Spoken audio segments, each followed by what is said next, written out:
You're tuned in to Cruising Radio 102. Hey, what soul ain't dead? It's just grown. From sunrise to midnight, we vibe right. Classics, combo, culture in the limelight. No static, just soul. No drama, just gold. Cruising's the frequency that never gets old. Cruising gonna do what they hey. Real talk, real sound, real great. We don't just play the hits, we are the way. Turn it up, don't hesitate. Cruising, yeah. Where the music elevates.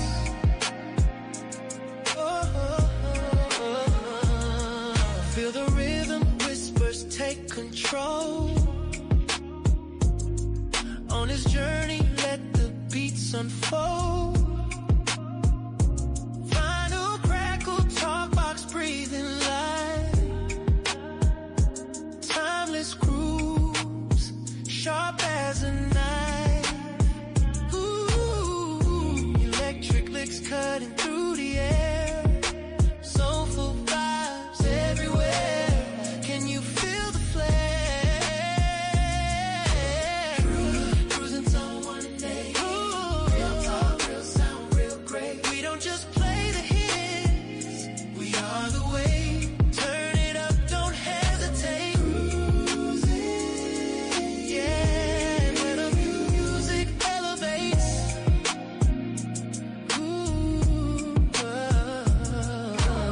Let's keep it smooth, let's keep it real. In these moments, you know how we feel. Grown folks' music, it's a sacred place. Hit the airwaves, find your grace. From the funk to the soul, you'll find your truth. Cruising radio, we're living proof. Hey, real talk, real sound, real great. We don't just play the hits, we are the way. Turn it up, don't hesitate. Cruising, yeah. Where the music elevates. Oh.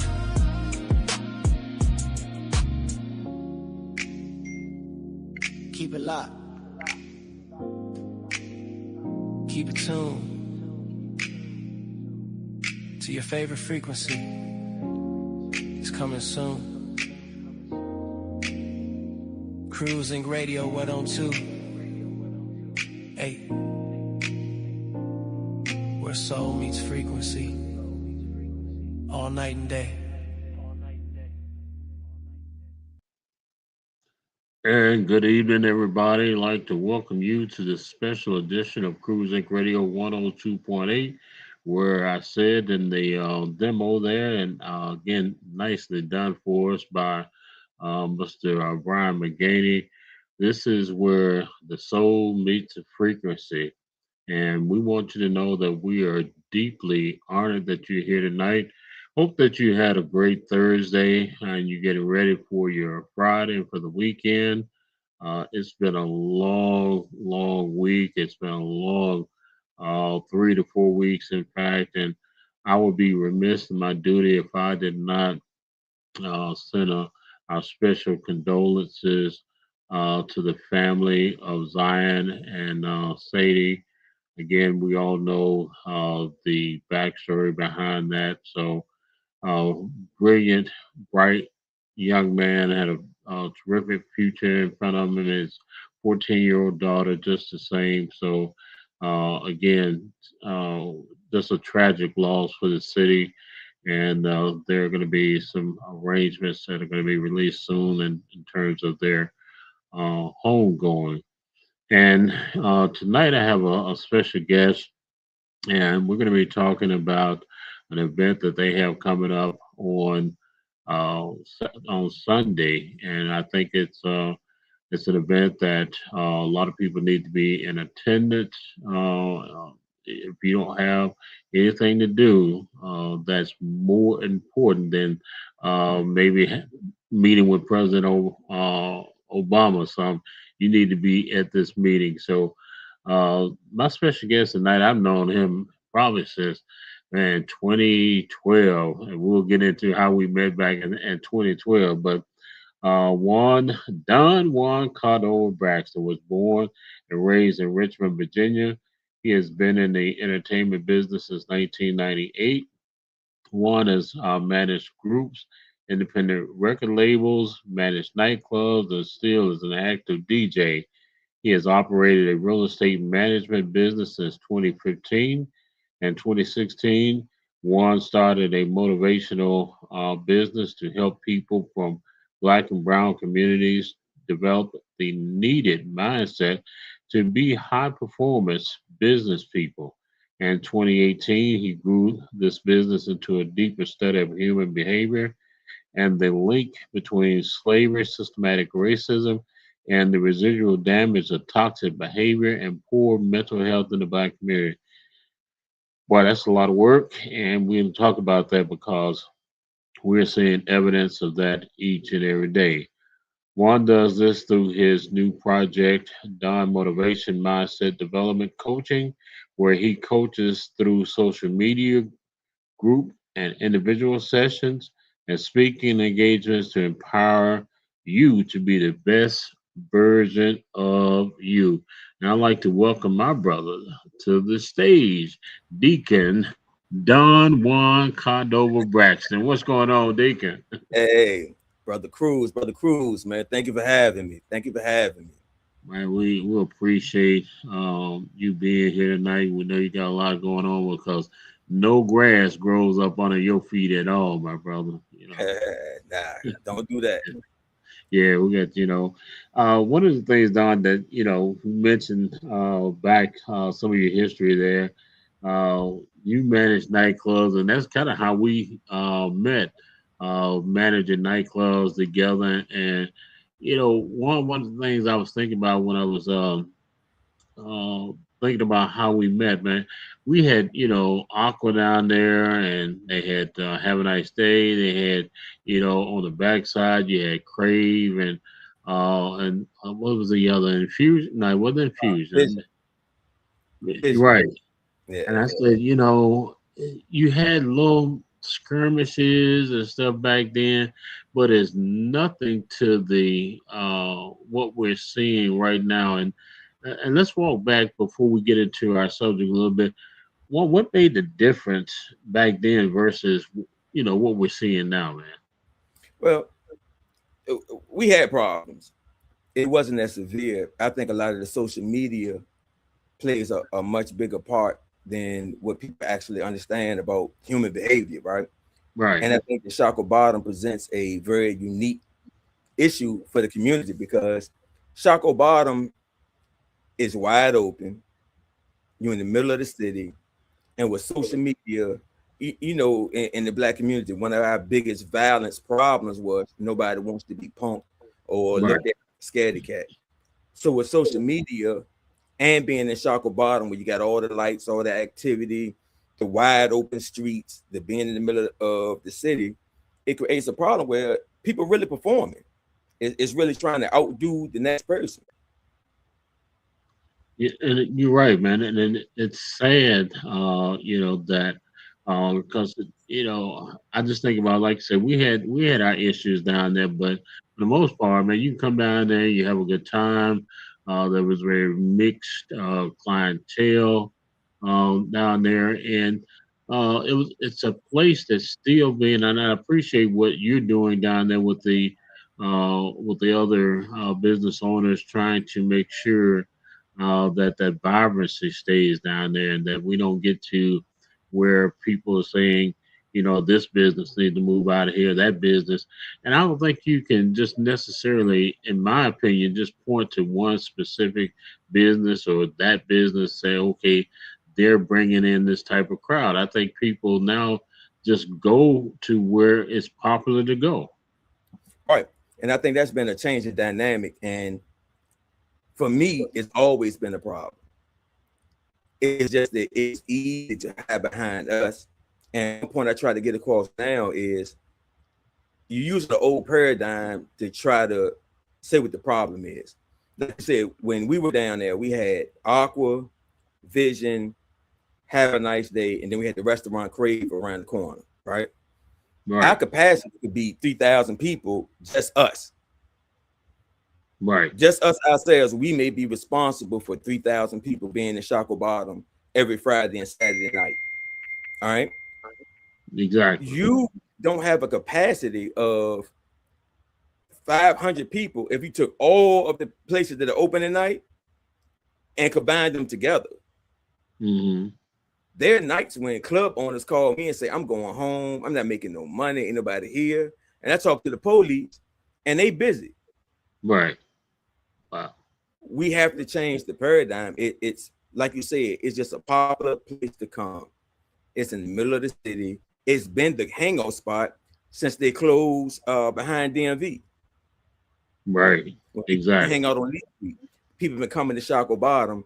And when we were down there, when we were going through our trials with the city and the state and the feds over club business, what was going on, Michael Hearn, the Commonwealth attorney at the time, he did a research article, and in his research, he found that nightclubs get used as a landmark.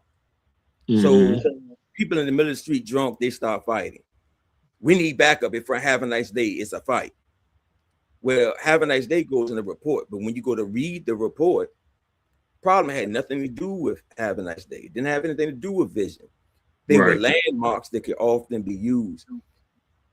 I think that we have to get people to understand that if we don't deal with the real issue, you keep trying to police the clubs. Who are you policing? There's no more clubs down there.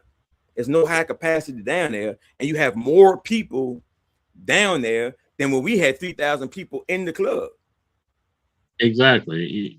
You're exactly right. But, and it goes back to what you said a few minutes ago. We're using antiquated models to deal with a new age phenomenon here. And we were going to talk about that, a little bit. I don't want to give away everything that's going to be happening Sunday because I think people need to be there because you got a terrific panel set up for this discussion. But, starting in like early 2000, I taught at Meadowbrook, Blackwell, John Thompson. And again, kids would be kids. And it was a different time somewhat. And I want to play a snippet. I think, Charles says this a lot, but Dr. Julia Hare nailed this thing some years ago. And so let's take a listen here. I call that taxation without representation. That's what we're looking at. And if one of the things that we would learn to do, they did a grand thing when they took that discipline away from us, because when they made our parents afraid to discipline the children, then what happened? We found out that the teachers were afraid of the principals were scared of the superintendent was scared of the school board was scared of the parents were scared of the children, and the children ain't scared of nobody.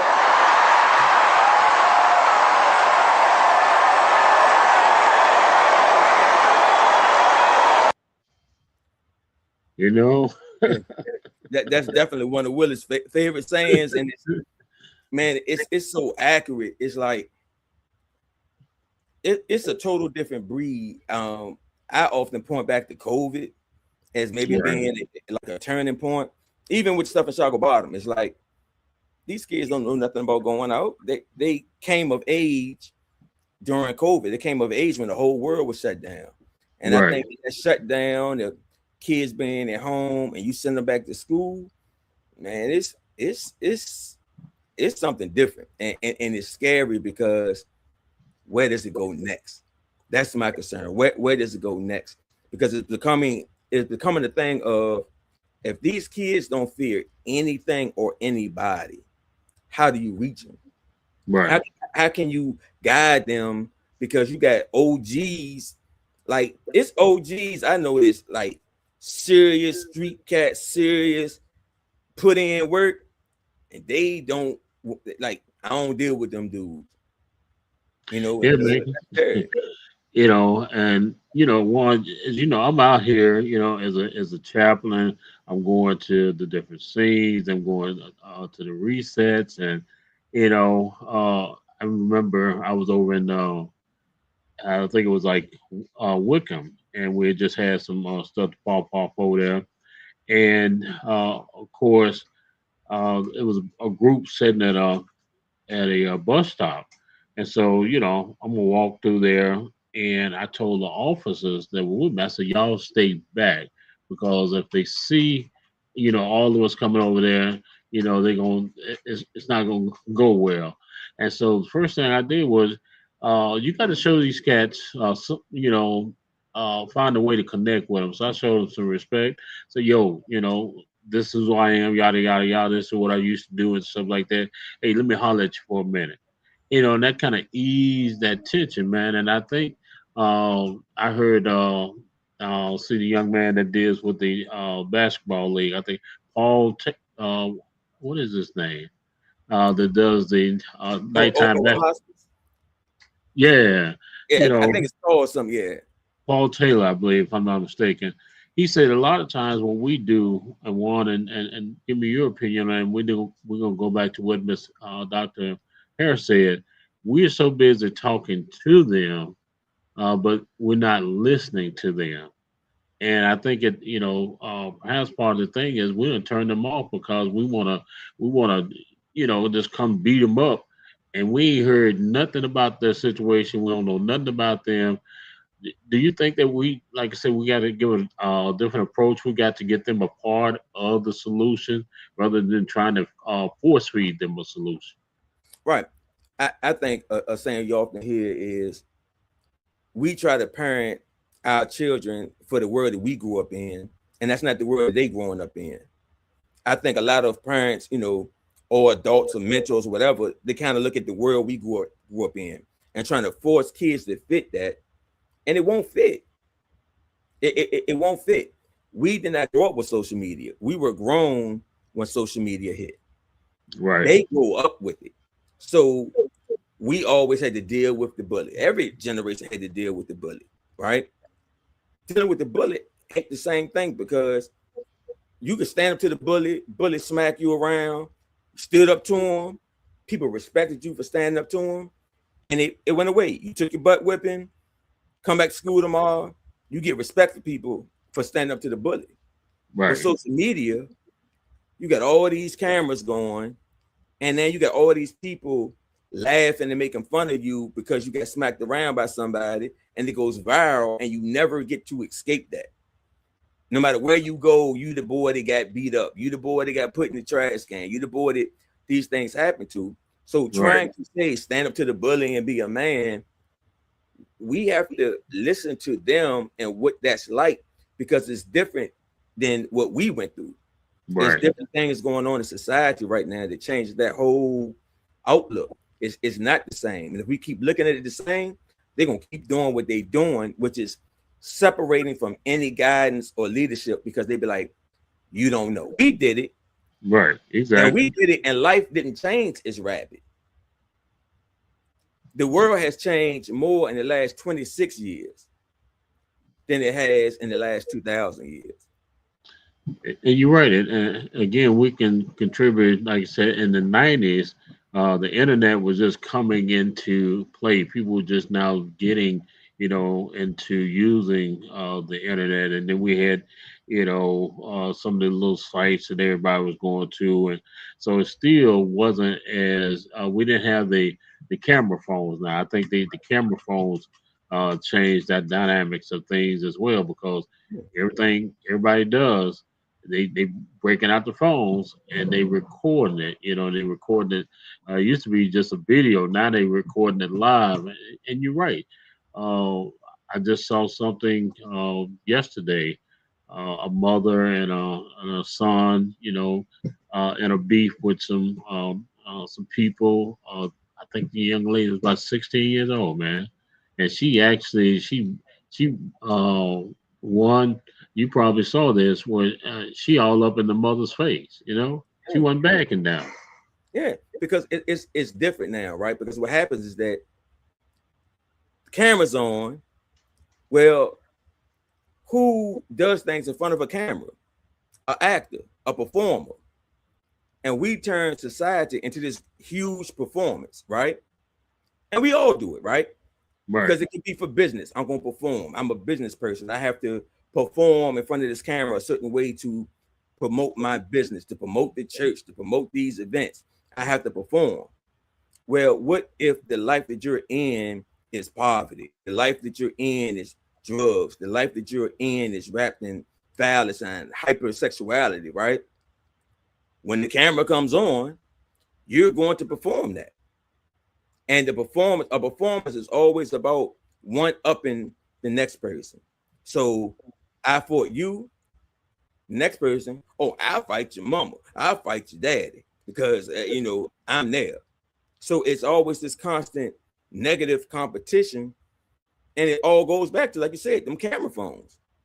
And so camera phones creating a performative environment, and it's not going in a good direction. And my fear is, where do we go next? Because we already see it's like it's not good. It's not good because what happens is that it pushes the violence, right?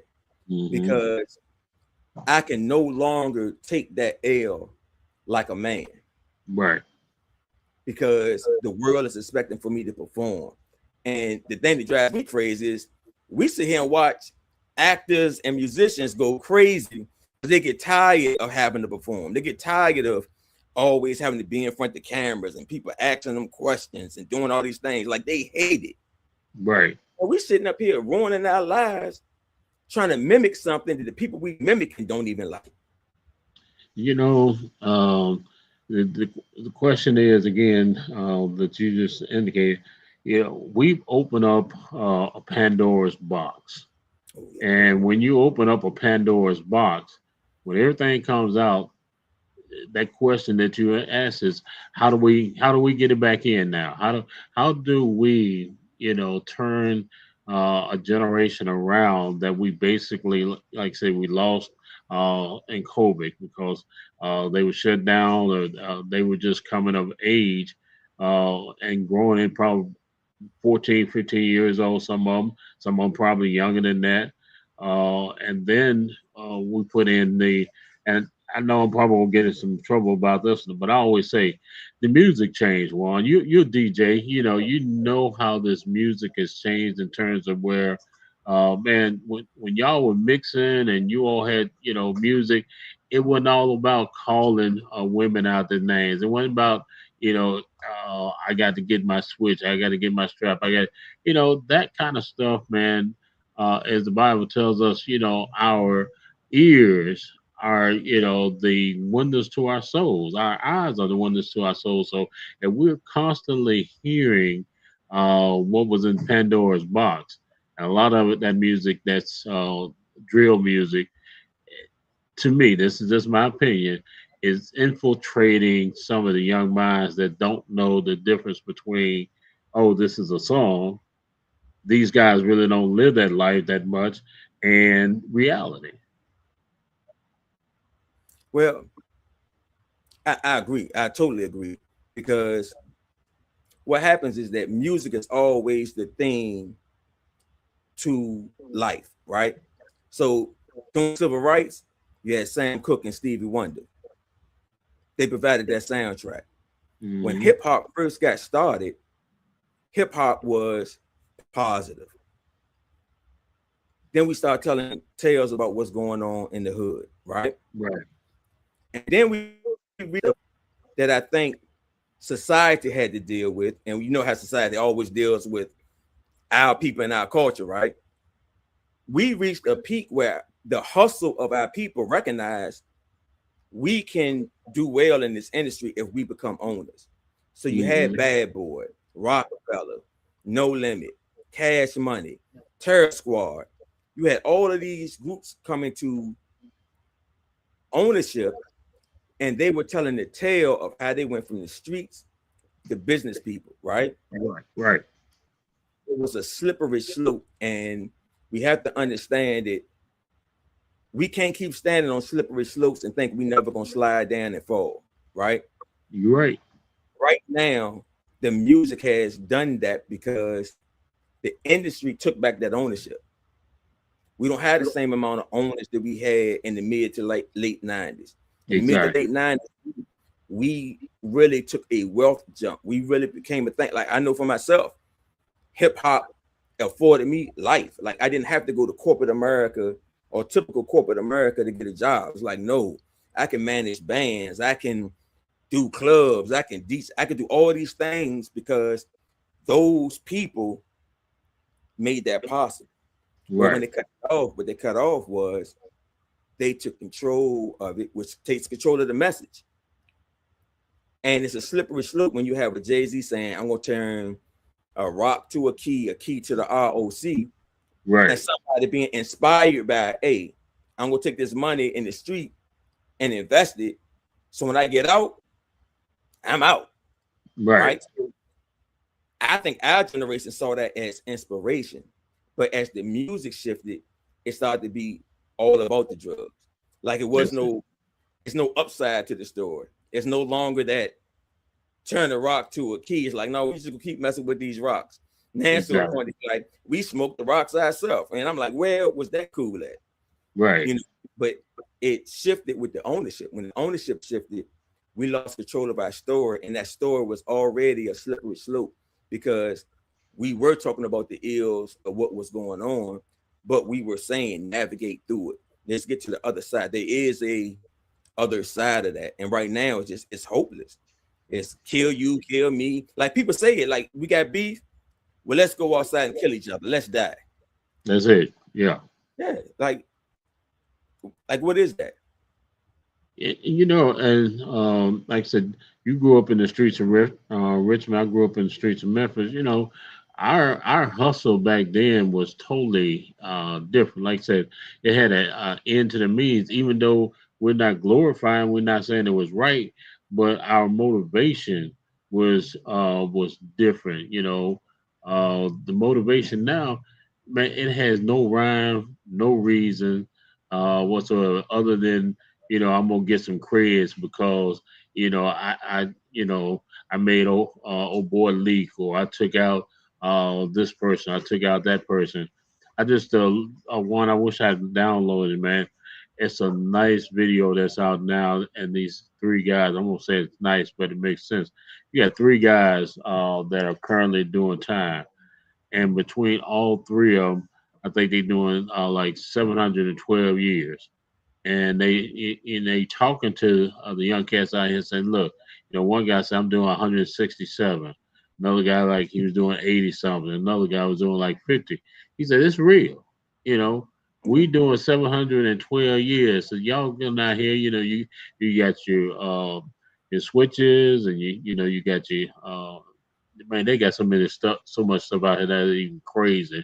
And it said the courts are giving real time now, and you're gonna do every day of it, Yeah. So the thing is, our most powerful weapon is always our mind.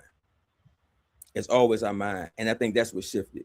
A lot of people, when we were coming up, got into the streets trying to do the right thing. We were trying to be men as boys, and that was a means to do that. I could take care of myself or take care of my family if I do these things. So you were doing something wrong, but your intent was trying to be a man, trying to be part of the solution for your family, trying to get to a better place. So an old head could always come to you and talk to you about money because money was your goal. Exactly. You know what? Hey, take that money. Look, go get a tire shop. Yep. Go buy some houses. Go do all these things, right? An old head could come to you with that because he could use money to get you out the game. Because he could always be like, look, bro, you don't want to be looking over your shoulder forever. Get some money, go do this. But what do you do when the mind shifts? And now the theory goes from making money to, as long as you know I'll kill you, that's all that matters. Right. You're not giving me nothing to grasp onto because the only thing that you care about is other people knowing that you would kill somebody. So what's the anchor point? What's the draw point for a mentor to be able to come into that person's life and be able to get this person and steer them in another direction. First, we got to heal these minds. First, we got to stop normalizing the violence. And it's hard. I was telling somebody the other day, you got to think about growing up in the projects, right? In the 90s, like I said, we hustled because we were trying to do better for our families. So the majority of us moved. All us moved from the city to Chesterfield and Henrico, right? You're right. People left in the projects. They ain't had no hope. They couldn't get out. Now we're at the point where we are, the children of those people are old enough to start having children. So you get 3 generations of no hope. And that no hope is creating a bad environment because people feel like they don't care. They feel like all they literally have is they respect their name and they're in the middle of a dangerous environment. And that's all that they have. They don't have anything else to latch on to. So they latch on to their rep. They latch on to their respect because that's all they have. And unfortunately, that causes us to turn on each other. And it is, it is super interesting how that if you were to ask our young men and women, why are you so angry?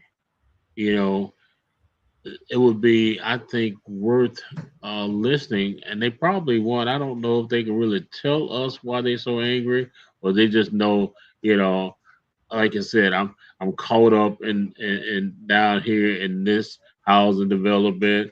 I saw my mom do this. I saw my grandma do this. So that's all I know. Even though there's other things out here. There's so many positive things and so many positive groups, but that mindset, I think, you and I, you Deacon, you go on understand what I'm going here.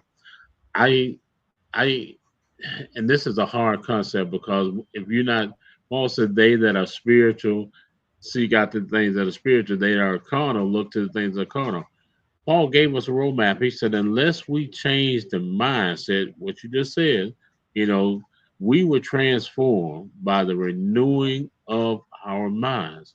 And I think one of the things that we got to get back to is that how do we, again, capture enough of their attention to where we can start to sift all that old hatred and self-hatred and everything out and try to replace it with something else, man. But I think it starts with going to where they at, right? I always say this about church. You're not going to get somebody out in the streets, 12, 13 years old, to come to church for God. And people are like, well, why are they coming to church? Because I need to get them in the door. I need to get them in the door and I need to get them comfortable. Because if I can get them in the door and get them comfortable, now we can start having conversations. Now we can start building relationship.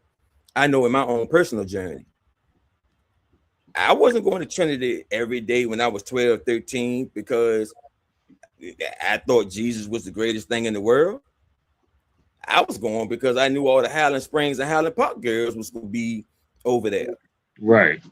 But as an adult, when I started butting my head against the wall and realizing, I think I'm doing okay, but if I don't get my relationship with God right, all this stuff will keep crumbling. I'm going to keep getting up, keep crumbling, keep getting up, keep crumbling.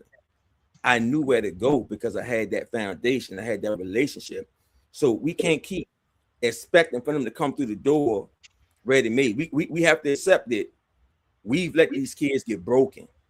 Don't expect for them to be whole when they come through the door. Expect for them to be broken when they walk through the door, and accept them when they come to the door. Don't talk about he got on his hat. Don't talk about his tattoo. Right. Like weed, because this is the thing. He already got the tattoos. He already wears his hat everywhere. He already smoking weed all day. Thing is, what are we doing to help him stop? What are we doing to get it to be like, hey, bro, you're not gonna find no job with all them tattoos on your face. I got to be a relationship with him before I start break. Because it's like this: if I don't have a relationship with you and I say something to you, I'm breaking you down. Yeah. When I have a relationship with you, you can understand I'm looking out. Exactly. You disrespecting me, coming off on me like that. I'm gonna crash out on you because you don't know nothing about me like that. Right. And again, we got to go back to understanding the master teacher, the greatest teacher that ever walked the earth. He met people where they were, not where he knew that they should be.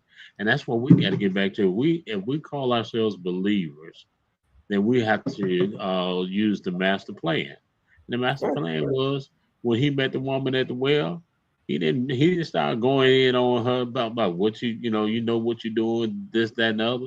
She already knew that. Yeah. And He nine went times out of in. ten, He went in on the people trying to go in on her. exactly. Exactly. To my point, man. So, and that's where again we've lost our kids. We're so quick to go in on them as a father. And I know you can, really uh, relate to this. I had to change the way with my youngest son, of reaching and talking with him because if I didn't, I was going to push him out there even more. So I had to adjust the way that I dealt with him. I had to adjust to listening to him. Now my 44-year-old, that's a whole different story. I can tell him A, B, C, D, better not do that, and or else. But that, like I said, the younger generation, you can't do that to them like that. One, and I appreciate, man, what y'all get ready to do here. Let's. I want to go back to one more piece and just get your opinion on it.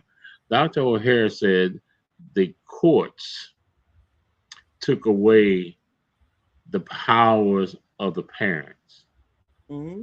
when they took away the corporal punishment. What are your thoughts on that? And be brutally honest, brother, because I know you're gonna be brutally honest anyway. It's it's a two-sided argument for me, right? But it's true because what happens is that all corporal punishment is now illegal, right? Hmm. Now I feel like that in our culture, we beat our children as discipline and don't realize that it's a slave response, right?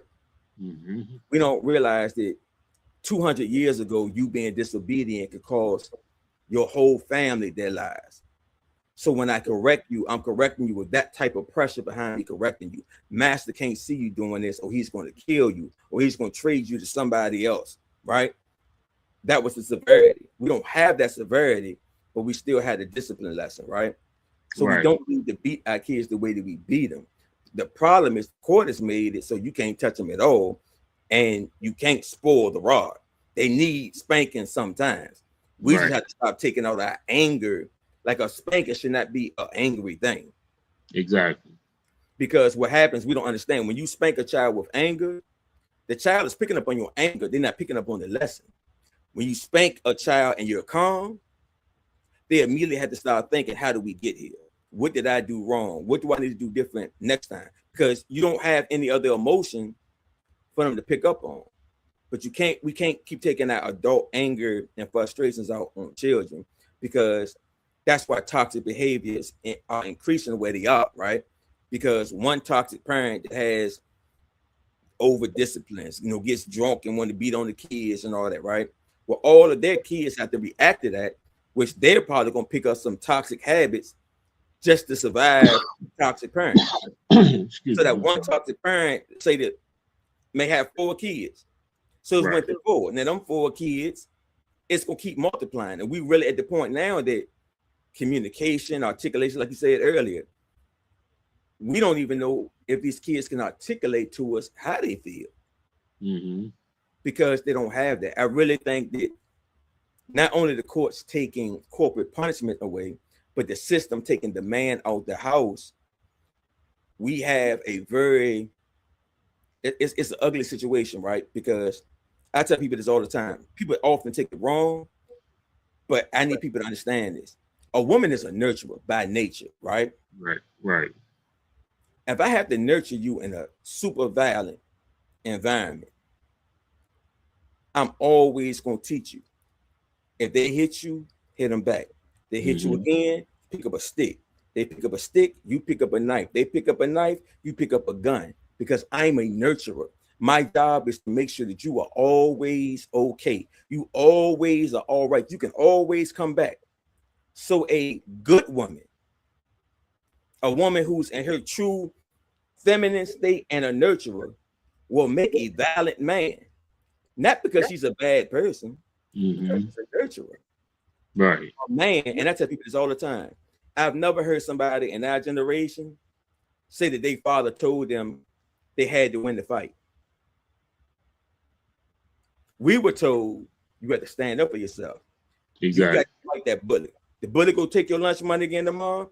You have to stand up to him. You have to fight him. We never said you had to win, right? Why? We teach it honor. We take you stand up for yourself regardless of the consequences. You're not going to win every fight, and that's okay. Right. It's okay that you don't win every fight. So when you take that man out the house, you no longer teaching the honor. You're no longer teaching the discipline. So what you have is you have a person who's raised with feminine energy, with masculine strength and masculine dominant thoughts.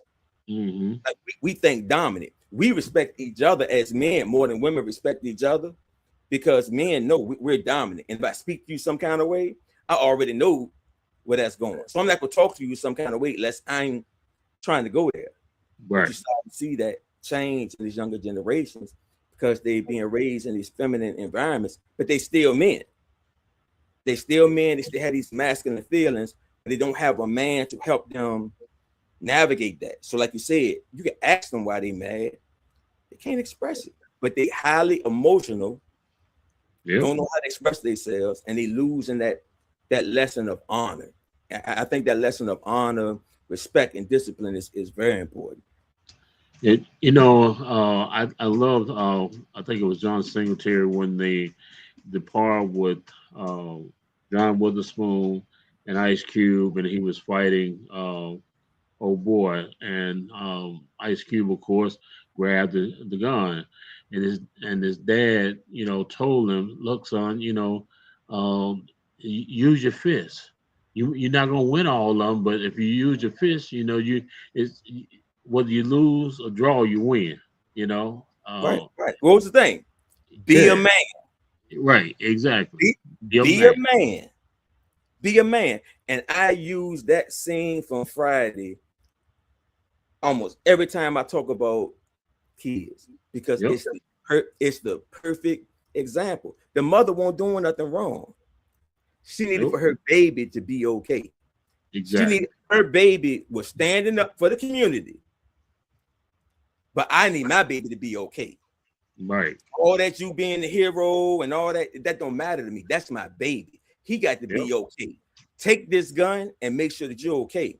The father need to make sure that you know how to grow up and be a man, that you can face the consequences of anything you do. I'm proud of you for standing up. I'm proud of you for doing what this whole community was scared to do. But in this moment, son, I need you to be a man. Be a man. Yep. Be a man. Go. That's the you get from that scene. Be a man, Craig. Be a man. Exactly. What did that look like? And remember, they start flashing back. Yep. Be a man. What does that look like? I don't need that gun, so why you got it? Right.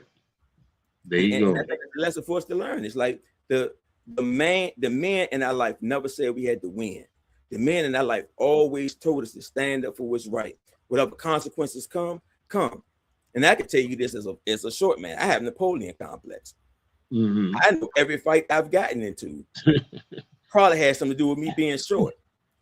But I always tell you this, whether I won or whether I lost, the fact that I would fight somebody 2-3 times my size, I may walk away from it feeling like, man, I got my butt whipped. But when you come back the next day, it's respect. It's honor. Because I would have ran, man. And you sitting there like, that's crazy. Because I'm like, I lost. I did what You stood up, you stood your ground. And imagine if we could have that in our communities right now. Man, what you say? One, you brought back so many memories in there, man. And I remember I used to go different places and play ball. And one night I was in my own home community, and you know how we do sometimes. We get a little rough. We start and whatever. So the dude, slave back. I never forget his name. He was about 6. Hey, so it had to be about 6'5", whatever. And I saw everybody else pushing him around, and so I decided, I'm gonna push him around, and I'm being the bully this time, kind of. And me and that man, we got to throwing hands, and he got the best of me. And then, she got a cut up on my eye. But the next day, saw him at the gym. Sway back came on. He said, "Hey, yo, man, you all right?" He said, I just couldn't let you just do that to me." I said, I'm good. And we shook hands, and we were friends, ever since then. I, Right. you know, and I think that's what I feel good the fact that hell, I got beat, but I still stood up to him. And Right. you know, James Evans taught Michael the same thing when he was being bullied. And it made me think about again, they didn't the whole backstory behind Good Time. They didn't want a man in the house. You Yeah. know, Esther Rose said, "No, I'm not going to be a single mom in this situation. I want a husband, a strong husband at that." Yeah. Because, and you have to understand that was the cusp of the turnover. Right. We stayed married through slavery, through Jim Crow, through the civil rights movement.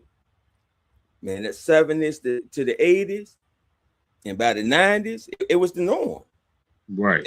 It was the norm. Like, I couldn't talk about how not having my father around may have affected me. Ain't nobody daddy around. Exactly. We had one man that lived in my whole apartment complex. One man. Hmm. That was Marlon Daddy. Marlon Daddy was the maintenance man. See. That was the Right. only man that lived Right. in a whole apartment community. Hmm. So it's like you can't complain about it. It's normalized dysfunction. All of Right. us missing our daddies, but you can't talk about it. Luckily for me, I had a lot of uncles, and my grandfather was like, everything came on my granddad's mouth was the Bible, but Yeah. he was raised in Jackson Ward. So it was like he was a Bible bully. Like, God say it to you. You take it how you want. You want to go outside, we can go outside. But God said it, and that's why I'm standing on it. Right. And so it's like by having those things, I still got a lot of lessons I know a lot of other people didn't get, like standing up to the bully. I didn't mind fighting the bigger person because I was taught the honor. I was taught that it wasn't about winning. It was Right. about the honor of standing up. You believe in something. You feel like that you're not going to violate me in this type of way. I have to stand up to you. I don't want to fight you Right. because I know my odds of winning not good. I don't want to. It's nothing in my.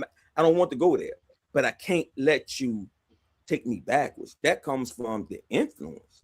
That, Hmm. that, that comes from a direct influence. But these kids don't have that.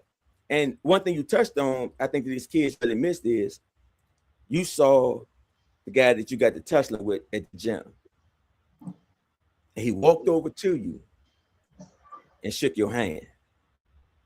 Right. That took both of y'all to be high level men. And let me tell you why. One of the biggest problems we have now, you can't solve a beef if the two of y'all can't ever communicate. Exactly. There you If the go. two of y'all can't ever come together to say, man, what we fighting for? What we really beefing about?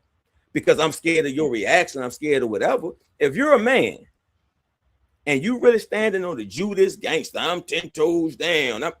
If you are really that person, you could have been shooting it out with somebody last night and see that person in public, because they got to stop shooting when them girlfriends and families and kids around.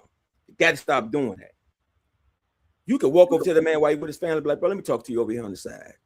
What we beefing about? What's really going on between the two of us?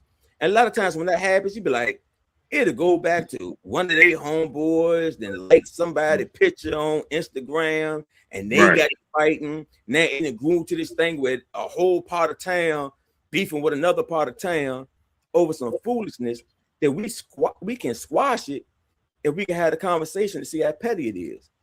Yep. Or we can not have a conversation and go all spring, all summer, going back and forth over nothing. Nothing. Right. You right, Juan, and what it's going to take, man, is some major intervention. And a lot of these things, sometimes we call them crimes of passion. They're happening, and we got to look at these red flags a lot earlier. When we see young men and young women acting out second, third grade, we got to start shaping and molding them then and teaching them conflict resolution, self control, respect for themselves, and respect for others. And so that's where we really got to, and I like where you're going with this, who's raising our kids? Because we're expecting teachers and other people to raise our kids. And I'm going to put this flyer up here so everybody can see it. Again, this Sunday, it's this Sunday, correct? Yeah, it's this Sunday at 11:30 at Trinity Baptist. Mm, Look, the door is open for everybody. So service starts at 10 a.m. So anybody looking for a church home or just want to come, fellowship with us, service starts at 10. Immediately following service around 11:30, we're gonna go into the crucial conversations. okay. Go ahead and finish telling about the crucial conversation, bro. Okay. Yeah, well, crucial conversations, it was a project that our now interim pastor, Reverend Wendy, she brought to me going on 2 years now. But it's an idea she had to do events that would bring the community and the church together to say how can we work on these issues. So we talk about a lot of things, Alzheimer's, retirement, politics, voting, all these things. And it gives me the leeway to be like a lot of people that I work with, I can bring them through too. So this month, we're doing who's raising our kids. Okay. Because one of the roles I play in life outside of the church is the liaison for Chaco Bar. I'm also the criminal justice chair for the Richmond NAACP. So I'm dealing with a lot of these issues. So it's on me a lot. Right. Who's raising our kids? Because we have to look at each thing from the parent to the teacher, the mentor, the neighborhood, the friends. All these things have an impact on how our kids are being raised. And if we don't take ownership of it, if we don't take control over these things, I look at it like this. I feel like the generation is already lost. We're not going to be able to get them back if we don't start. And that's why I said reclaiming our youth from violence and influence, because the violence and influence already got them. It already got them. We got to go back at them. And I think the place to start is who's taking responsibility for the lessons. And like I was speaking to someone about parenting, and a lot of times you be like, you get that smart mouth from your friends. You hear a kid go outside and be like, man, I smack everybody out here. Say something else to me, right? Right. How do you address your kids when you tell them to clean your room? If you come in that room and you hollering and screaming, be like, I done told you clean this mother effing room, and if you don't clean this mother effing room, I'm smacking everybody. You blaming the community, and that child is repeating to you word for word what you said. When you say who's raising these kids, the adults and the parents have to take accountability. Stop putting it on teachers because they ready to cash out. Right. Exactly. You're right. It has gone. The disrespect has gone so far. The teachers, I can almost guarantee you, most teachers, especially on the entry level, they are only there because they don't have any other means of income at this point. They are no longer there because they care about your kids or want to do whatever. And that's our fault because you keep sending your kids to school with these issues and you're not dealing with them. You know that boy was smart on his mouth before he left the house this morning and you ain't checking. You send him down there to that teacher. If he was smart with you and you carried him for 9 months, what you think he would do to this little itty bitty white lady he ain't never met before? Right. He gonna go in on him, man. And you're right, and we kind of go back again, slide back a little bit to where we got babies raising babies. And a lot of our parents don't have that mental capacity, one, because they're still developing. And so just like you just said, they're not gonna take that time to teach why I'm upset with you, or why you need to do this, or why I'm always on you about cleaning your room, or doing the right things. I would tell my son all the time. I said, I fell in the hole a couple of times. So if I can teach you and show you where the holes are, then I'm hoping that you will not fall in that same hole. And so if I'm a little bit strict on you, it's because I know what the landmines are, and I don't want to see you getting blown up out here. You know? Yeah. And it's real. So me doing the studies that I do, it all kind of leads back to one place. When I do the study of Black mental health, systemic racism, and a lot of how it fits in spiritually, right? We are intentionally, by capitalistic design, always pressed to our breaking point. Mm-hmm. The 40-hour work week was a perfect recipe they came up with. This it's enough to stress you out, not to think about anything else, but enough that you can come to work tomorrow and function, right? Well, that was cool 100 years ago. Right. Now you had the same system, and you keep taxing, so the stress is getting worse. It's all these distractions. I'll be honest, I can't say my mama ever took me on vacation. Mm-hmm. No, we did. We went one time. The Waller family was on tour. They good with our family. We went with them down to Myrtle Beach one year. Okay. We're the same generation. Feel like if we don't go out the country 5-6 times a year, our lives ain't worth living. What's that doing? Putting that stress on you. Right. That all these times of the year, I got to spend this money to take these trips. Right? You constantly stressing yourself out. Now we're starting to see it. When I start seeing a lot of domestic violence cases start to rise, yeah, to me, that's a sign as a community, this community is too stressed out. Well, what else is going on in the community? Gas $5 a gallon going to hit the lower poverty people first, because it was already, I'm robbing Peter to pay Paul. Now, I don't even have enough money to get to work, because right now you can put $20 in your gas tank and it don't even get to the quarter tank line. You're right. You're absolutely right, man. And so it's stress. Yep. I was talking to just a couple hours ago. We are seeing more Black men, like I said, stressing to the point where we're crashing out.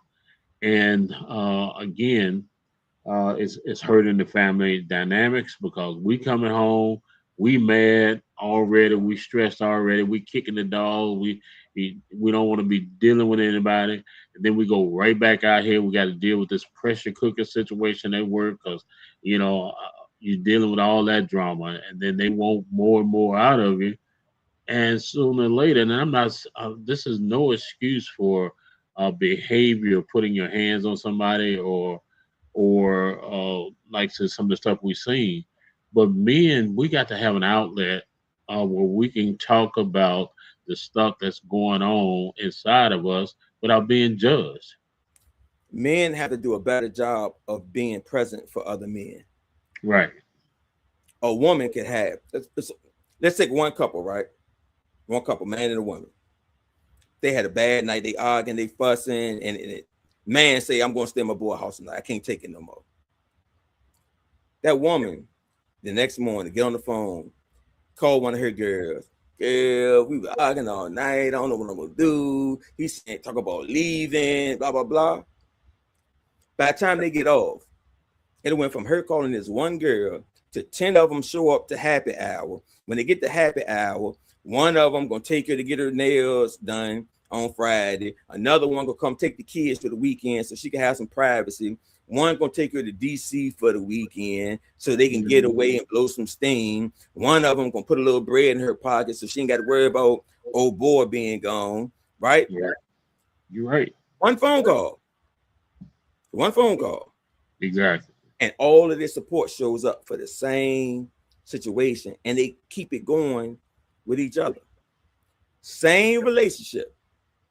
Man called one of his homeboys. Man, I can't believe me and old girl got to it last night. Man, I had to leave him out there. I can't believe it. Right? You be all right. There you go. Exactly. End of the conversation. Yep. I can't tell you how I feel. I can't tell you what I'm going through. I can't tell you what I really love her, but my issues over here, her issues over here.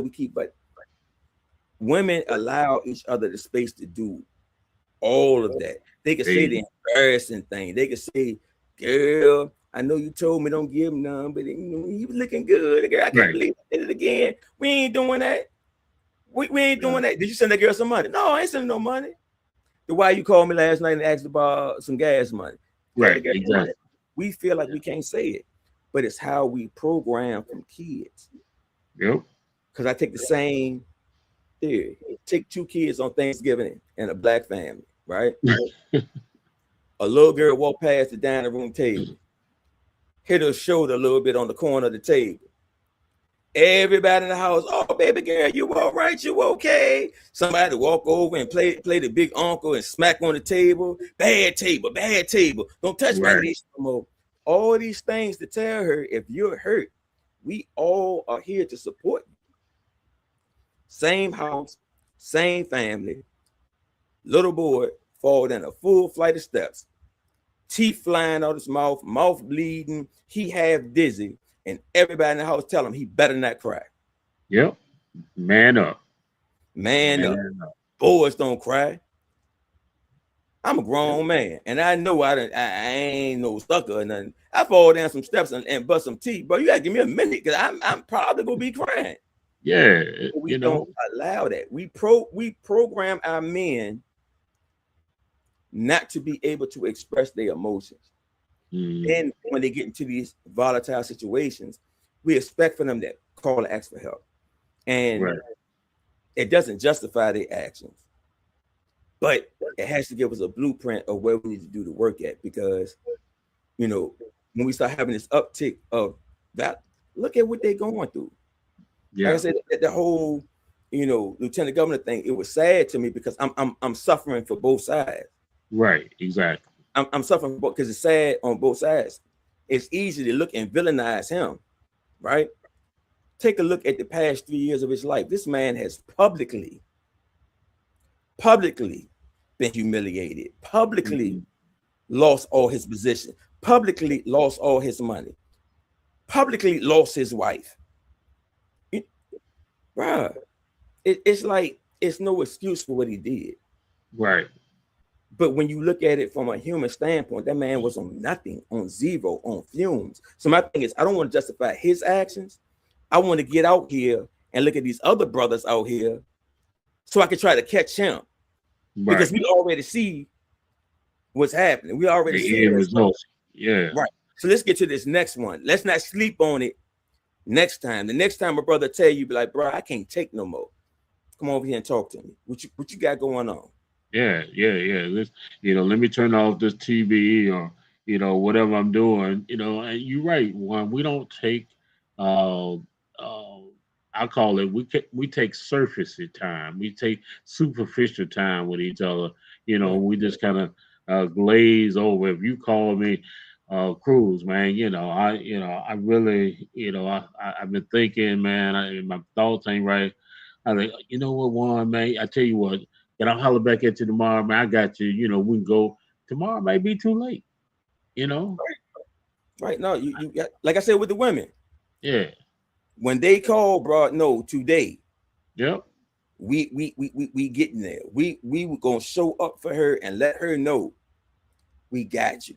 You're not gonna let this situation ruin you. Girl, you just got your degree. You're not gonna do nothing to mess that up. With the fellas, when we don't do that, we don't realize you're letting your boy put himself in a position where he could ruin that license he just got. He could ruin that business he just started. He could ruin that family he just started. The probation that he about to get written off, he can get violated. All these things because you say, I call you tomorrow. Yeah. And then, and we're going to kind of close out on this because I'm going to take it back to the kids and tie all this up. We, again, have been so programmed, man, where I can't open up to you. I can't be vulnerable to you because I'm going to be worried about, man, I told one A, B, C, D, he going to be looking at me all crazy and stuff like that. We got to get beyond that barrier, because a lot of us out here, man, we hurting. We don't want to talk to anybody, and the mind and the body can only take so much, and sooner or later there's a tipping point, there's a boiling point, and we can't expect for our sisters to break down that barrier for us. Right. There's some things that, like I said, men have to deal with, and only men can deal with. And not put that type of pressure on. Not saying women are, like I said, nurturers, they caring or whatever, but there's some healing as men that we have to do, that only another man can do. Which leads me to my segue here about the children. We got to start recognizing these red flags a lot earlier. And man, kudos to what you're doing. Give everybody again, a summary of what's going to happen Sunday, how to get in contact with you, and some of the other things you got going on. All right. Well, Sunday we have Crucial Conversations at Trinity Baptist Church, 2811 Fendall Avenue. Crucial Conversations is going to start at 11:30. Morning worship starts at 10. More than welcome to come join. We love to have you join us for service, then stay for the Crucial Conversations. Our topic is who's raising our kids, reclaiming our youth. Don't miss that word, because that's be the most important word in the conversation. Reclaiming our youth from violence and influence. We got an excellent panel, and I appreciate all these people taking their time out to come out. We got the Chief of Police, Rick Edwards, Deputy Chief Sybil Alameen coming out.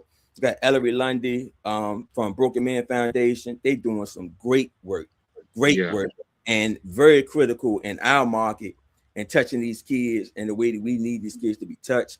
Charles Willis, who's always been a big brother to me since I started getting into, being a civil servant, always kind of guiding me in the right direction, but he's going to be there representing United Communities Against Crime. We got Greg Hopkins from now he's in the Justice Services, but the Office of Gun Violence Prevention. He's doing some great things and trying to implement some things. He's going to be on the panel, and I'll be moderating. So it's going to be a great conversation. Like I said, we do a conversation every month, but this is a conversation I think the community really needs to get behind, come participate in, and I like to conversate. So I'm going to give my spiel. We're going to go to the panel, get their spiel, but I want the public to come talk. What are you seeing? What do you think that we could be doing? And the youth out there, bring them. I want to hear. I want to hear, how does it feel to go to school? How does it feel now to deal with the teachers? Because I can't think about when I was at TJ and I graduated in 1990 to somebody going to TJ in 2026 and trying to say just because they at TJ, they experiencing the same things I experienced. It's a lot other factors that go into that. So want to make sure that that's done. But it's a great conversation. I definitely feel like that we have to be more vocal. I feel like we have to be more involved. And I think a lot of it starts with presence. As a leader, that's one thing I'm very hard on. If you call yourself a leader, you have to be present. That's the first thing of being a leader. Be present. If you got a problem with these kids, and Lord knows they give us a lot of reasons for us to have a problem with them. But if you do have a problem with them and you call yourself a leader on any level, you need to be actively doing something about it, because you need to be present. And a leader does not wait for position. A leader does not wait for authority or validation. A leader sees a problem and a leader leads. So I need people to come out ready to lead. I need people to come out bringing things to the table. I don't know everything. Right. And I know that even the things I do know, I need more people to help implement and execute. So let's come out. Let's have these conversations. You can reach me, Don Juan Cardova, on every social platform. I might be the easiest person in Richmond to find. Sometimes scared. I think I'm too easy to find sometimes. Yeah, Don Juan Cardova Braxton. You can find me anywhere. Hit me up. I want to talk to people. I want to get answers. I want to talk. And it's the thing. We could do something different. You know what I mean? Like you may have a problem. You may see the homeless problem as a part of why these kids act like that. Bet. Right. Let's run it. We can have that conversation too. Or I can bring whatever resources I may run across to be able to do something with that too. You know, that's the thing. But let me know where the community is at. And if they put it in front of me, I'm gonna go fight for it. Yeah. You know, one, and you're right, man. Sometimes, even with myself, when I hear something that happens, I'm like, what could I have done? What should I have done to do something different? I said, you know what? God gave you this social media platform, this show, and everything. Start utilizing it more to bring people on like yourself and talk about the issues because He gave it to me for a reason, man, and then He put me with a certain amount of influence to get somebody like you to take time out on a Thursday night to come and let's chop it up. So, you know, if we just do a little bit, and that's what I'm trying to do now, is take what talents God has given me. He's put me around all these people that are doing something. I ain't got to recreate the wheel. All I have to do maybe is help, help put one spoke on or pump one tire up or whatever I can do to make sure that we're getting the message out there and that we're talking to people, man, and we're finding out what can we do to change the dynamics of what's going on? Man, that's it. That's what a community is, right? We had this thing that everybody has to be the boss, everybody has to do everything, or a civil leader looks like Martin Luther King or Malcolm X. Bro, you using your platform for what you're using it for is a civil leader. And I thank you for it because we need that. We need a platform. What good is my message without a you? You understand what I'm saying? Because I had to bring myself to it. It was hard for me to become a deacon and go back to the church because I'm looking at my life and all the things I've done, right? Mm-hmm. But then I'm looking at you run businesses. You do marketing for these businesses. You have to do production all the time. You've managed bands. You went on tour. You've done all these things that your church needs. Right. You host parties. You DJ parties. You can moderate a community event. There it is. God already gave you the talent. You just got to go use it when He needed it. He gave it to you when you want to make some money.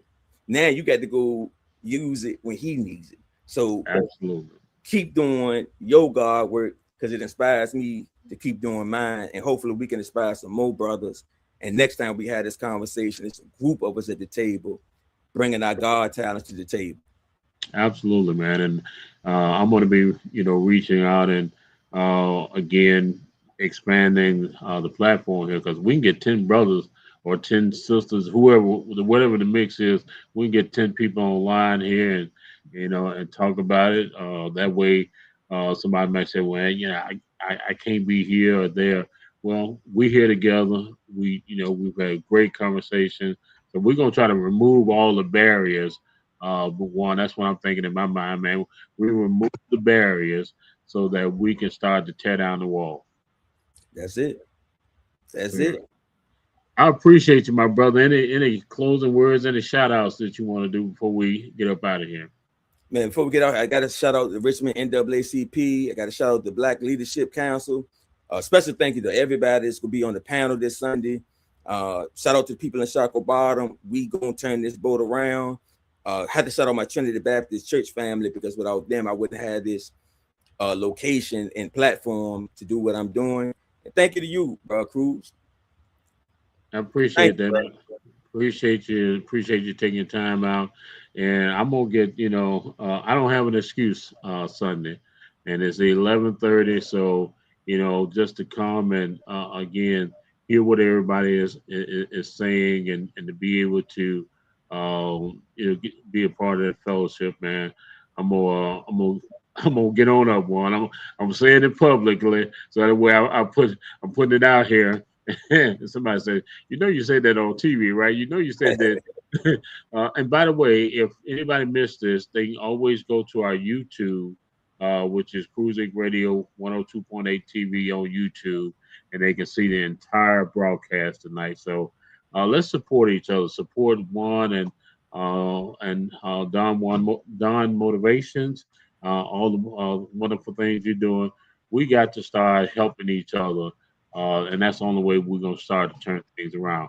Appreciate you, my brother, man. Don't go All right, anywhere. We'll be brother. right back. All right. All right, everybody. We certainly appreciate you guys being here with us this evening. We had a great conversation with Juan Cardova Braxton. He's been out here grinding a long time, and he's doing some wonderful things. And we're going to ask that you share this information, that you share this show tonight, and then give him a call, hit him up on social media, and find out what you can do to be a part, maybe of his ministry, or get some advice on, jump starting your own. It's enough work for us all to do out here that we ain't got to be stepping on each other, have problems, or backbiting and all other stuff that we do to stop from doing the real work. That's Satan's job. That's Satan's thing going on to try to stop us from helping us. So don't let Satan get the best of it. As I always say, whatever comes from the heart reaches the heart. Let somebody know how much you care about them before it's everlasting too late. This is your boy. Talk to you later. Peace.